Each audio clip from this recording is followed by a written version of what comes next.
अस्सलाम वालेकुम जी। पंजाबी शायरी के सिलसिले दे नाल एक बारी फिर तुहाडी खिदमत विच हाज़र हां। अज दी नज़म सरफराज तबस्सुम होरां दी लिखी। उम्मीद पसंद करो। छड्ड के अपने भांबड़ किसे दी अग विच सड़दा कोई कोई है, उन्हों आखी किसे दी खातर सोनिया लड़दा कोई कोई है। मन्निया कोई कम असा भी नवा नहीं कीता, पर फिर भी सारी उमरां विच उडिका राह विच खड़दा कोई कोई है। मूहों कड्डी हुई गल नूं तोड़ निभाउणा सौखा नहीं, नारे ते सब ला लैंदे ने सूली चढ़दा कोई कोई है। कश्ती जद भी डुबन लगे सब नूं अपनी पै जांदी है,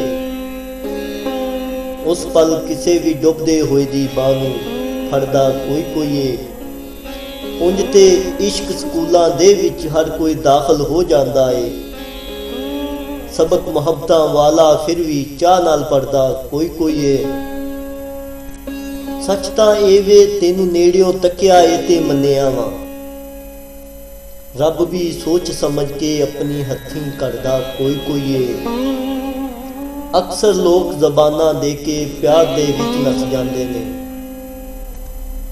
कौल तबस्सुम दे के फिर उस कौल ते अड़दा कोई कोई है। अक्सर लोग ज़बानां दे के प्यार दे विच नस जांदे ने, कौल तबस्सुम दे के फिर उस कौल ते अड़दा कोई कोई है। छड्ड के अपने भांबड़ किसे दी अग विच सड़दा कोई कोई है, उन्हों आखी किसे दी खातर सोनिया लड़दा कोई कोई है। बहुत बहुत शुक्रिया जी, थैंक्स।